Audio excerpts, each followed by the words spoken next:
Halo semua, perkenalkan nama aku Edward dari Binus University dan ini juga ada teman-temanku. Pertama ada Julian Priya Saputro Halo. dan ada Ferry Fernandi. Halo semua. Nah, kami ini dari jurusan Computer Science seperti yang tadi saya sudah sebutkan ya, dan kami ambil streaming di Network Teknologi seperti itu. Oke, dan hari ini kami akan membahas seputar VMware dan kami juga akan memberikan tutorial instalasinya. Berikut instalasi dari VMware. Oke, pada kali ini saya akan mentutorialkan cara kita mendownload VMware. Nah, untuk kita download VMware-nya kita menuju link ini. Nah, nanti link ini akan kami berikan di description. Oke, kalau kita sudah menuju link ini, akan tampilannya akan seperti ini. Dan kita pilih yang download option yang VMware Player Windows. Kita klik. Dan kita tunggu proses downloadnya berlangsung. Oke, halo guys. Sambil kita nungguin untuk download VMware-nya ya, mungkin aku akan kasih sedikit aja informasi tentang VMware. Dan pertama, jadi VMware itu apa sih? VMware itu adalah perusahaan teknologi yang menyediakan solusi virtualisasi dan komputasi cloud atau cloud computing, gitu ya. Teknologinya memungkinkan perusahaan-perusahaan itu untuk memaksimalkan penggunaan perangkat keras, meningkatkan efisiensi, dan mendukung transformasi digital. Seperti itu. Nah, VMware ini ada beberapa manfaat. Pertama adalah efisiensi biaya, yaitu jadi dengan menggunakan VMware kita bisa mengurangi nih pengguna hardware. Jadi kita nggak usah beli banyak komputer, kita cukup pakai VMware aja, seperti itu. Kedua itu skalabilitas. Jadi VMware ini memiliki skalabilitas yang tinggi, di mana kalau misalkan kita nggak pakai satu resource, kita bisa langsung matiin aja, seperti itu. Ketiga, keberlanjutan dari operasi. Jadi ini mendukung si disaster recovery dan ketersediaannya yang tinggi, seperti itu. Keempat itu ada keamanan. Jadi VMware ini mendukung keamanan canggih seperti segmentasi mikro dan pengendalian akses. Lalu selanjutnya adalah penerapan dari VMware sendiri. VMware sendiri dapat digunakan untuk optimalisasi pusat data, lalu bisa manajemen cloud, hybrid dan multi cloud, lalu ada virtualisasi desktop untuk pekerja jarak jauh, dan penyebaran aplikasi berbasis kontainer. Tapi di samping dari manfaat dan penerapannya itu, ada beberapa kelemahan nih bagi VMware sendiri. Pertama adalah biaya lisensinya yang tinggi. Jadi VMware ini cukup mahal ya kalau misalnya memang untuk beli license-nya itu sangat mahal. Lalu kedua itu kompleksitas dari pengelolaannya. Jadi implementasi dan pengelolaan VMware itu membutuhkan teknisi khusus yang mungkin dari tim IT yang mungkin lebih ngerti tentang VMware ini, seperti itu. Lalu kebutuhan infrastruktur yang baik. VMware ini membutuhkan infrastruktur perangkat keras yang baik untuk menghasilkan performa yang optimal. Jadi sistem VMware ini kan mirip, dia ngambil beberapa memori dari hard disk kita dan dijadikan sebagai komputer baru. Nah, jadi memang butuh hardware yang baik juga ya untuk menjalankan VMware ini. Selanjutnya adalah ketergantungan pada vendor. Perusahaan yang sudah menggunakan ekosistem VMware seringkali sulit beralih ke yang lain karena semua teknologi udah saling terkait, seperti itu. Lalu yang terakhir adalah ketergantungannya pada internet. Udah jelas karena VMware ini software kan. Jadi memang kalau misalkan yang cloud berbasis seperti hybrid cloud, itu stabilitas internetnya itu butuh banget gitu. Jadi memang kelemahannya paling itu aja sih. Nah, mungkin itu aja sih teman-teman. Mungkin semoga bermanfaat ya, dan teman-teman bisa meresapi tentang apa sih itu VMware dan mungkin manfaat, penerapan, dan kelemahannya, seperti itu teman-teman ya. Oke, kalau proses download sudah berhasil, kita langsung klik saja file exe-nya ini. Kita open. Kita klik yes.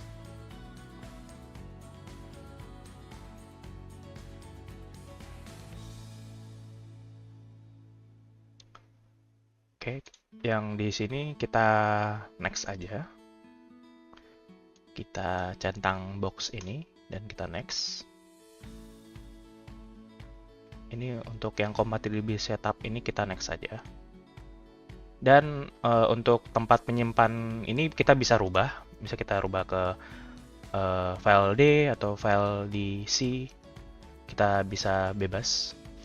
Kalau untuk kali ini saya setting default saja di bagian C, program file. Kita klik OK. Kita next. Ini next. Dan ini kita bisa uncentang atau centang.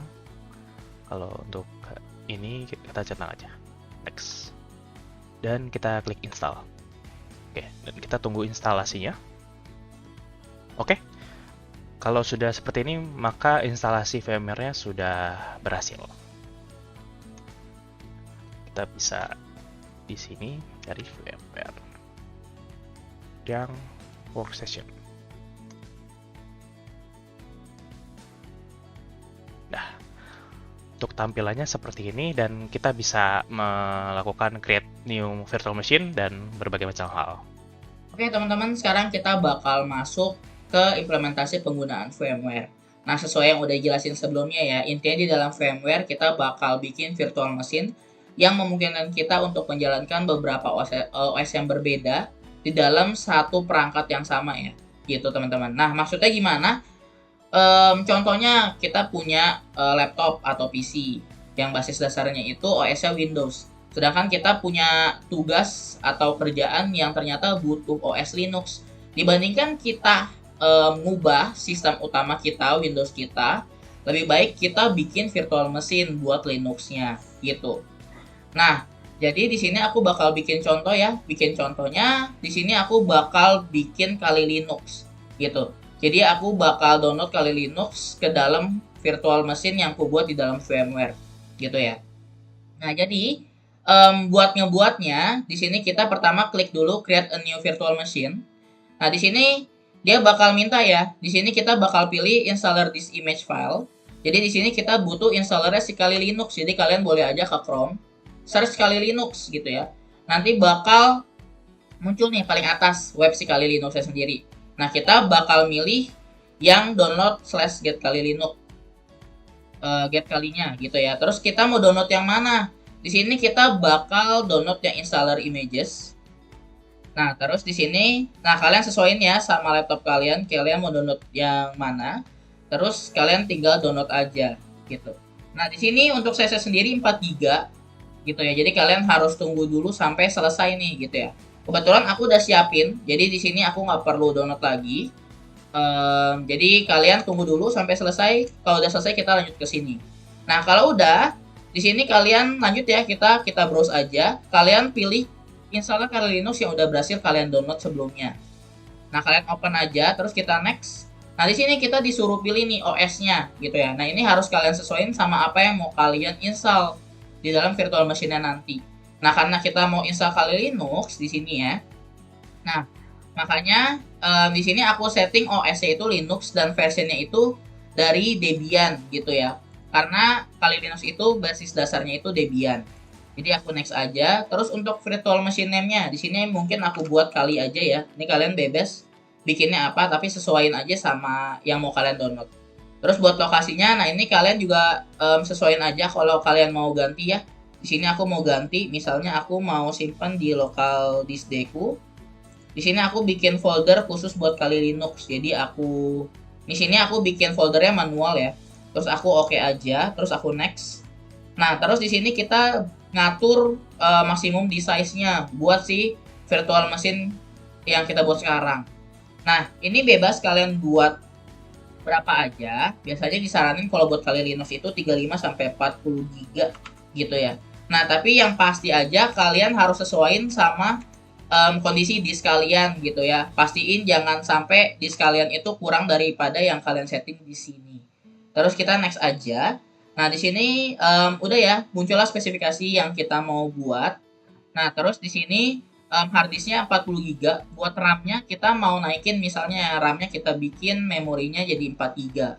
Nah, sisanya kita biarin aja, kita close, kita finish. Nah, di sini bakal kebuat nih virtual machine Kali. Nah, jadi sini kita mulai buat jalanin Kalinya. Jadi kita play virtual machine aja. Di sini kalian klik aja play virtual machine. Terus oke. Nah, di sini muncullah kita bakal mulai instalasi si Kali Linux-nya ya. Nah, jadi di sini pertama kita pilih graphical install. Enter aja.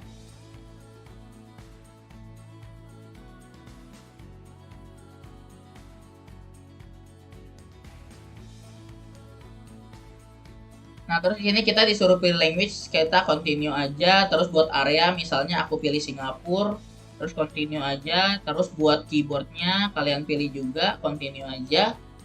Nah, kalau udah, dia bakal detect sama mode installation. Sama lanjut lagi, load installer, lanjut lagi, kita biarin aja.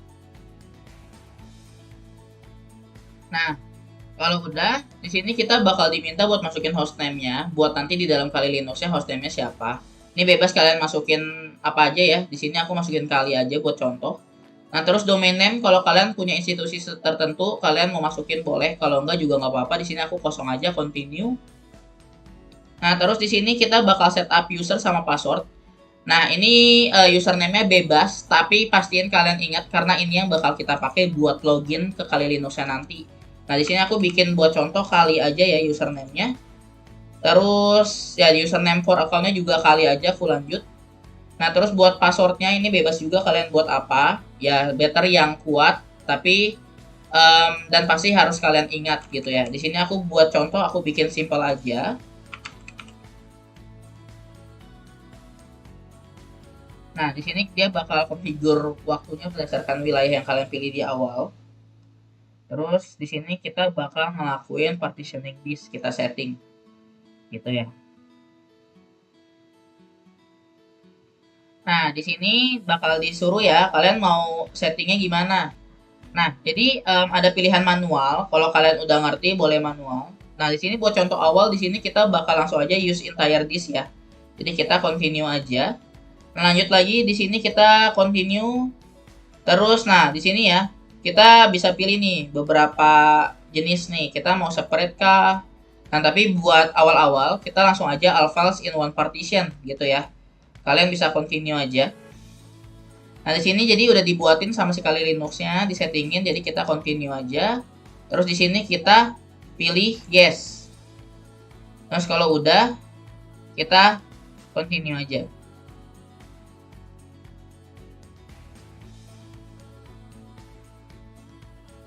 Nah, di sini dia bakal install base systemnya.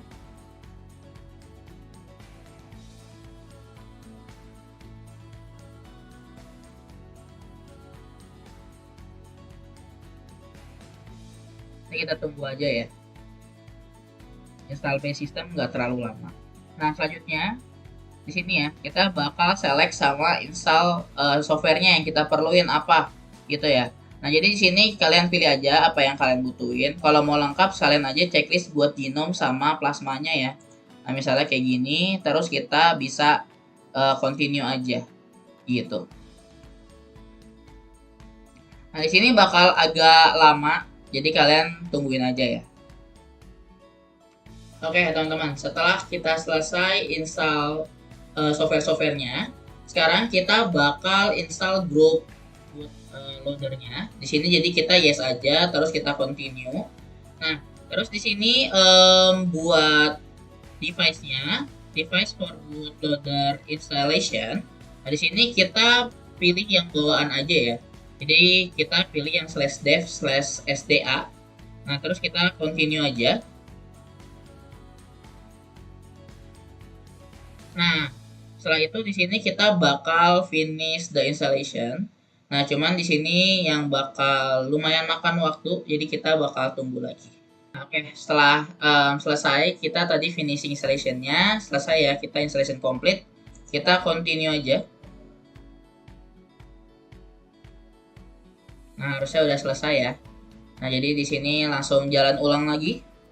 Nah, di sini kita langsung aja Kali Linux-nya kita enter. Saya bakal booting manual.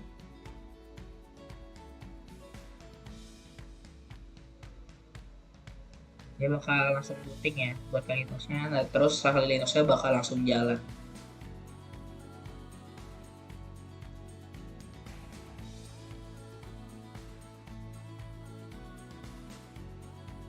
Nah, di sini bakal ada username ya yang kalian input tadi.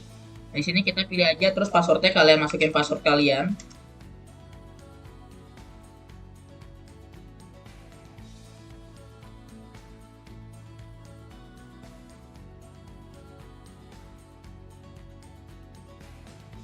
Nah, di sini kita udah bisa pakai Kali Linux-nya gitu ya. Nah, jadi itu serangkaian instalasi buat Kali Linux dan contoh pemakaian atau implementasi dari si VMware gitu ya, dimana kita bikin virtual machine sendiri khusus buat Kali Linux-nya. Gitu ya, teman-teman. Oke, sekian video tutorial dari kami. Semoga bermanfaat ya, teman-teman. Thank you.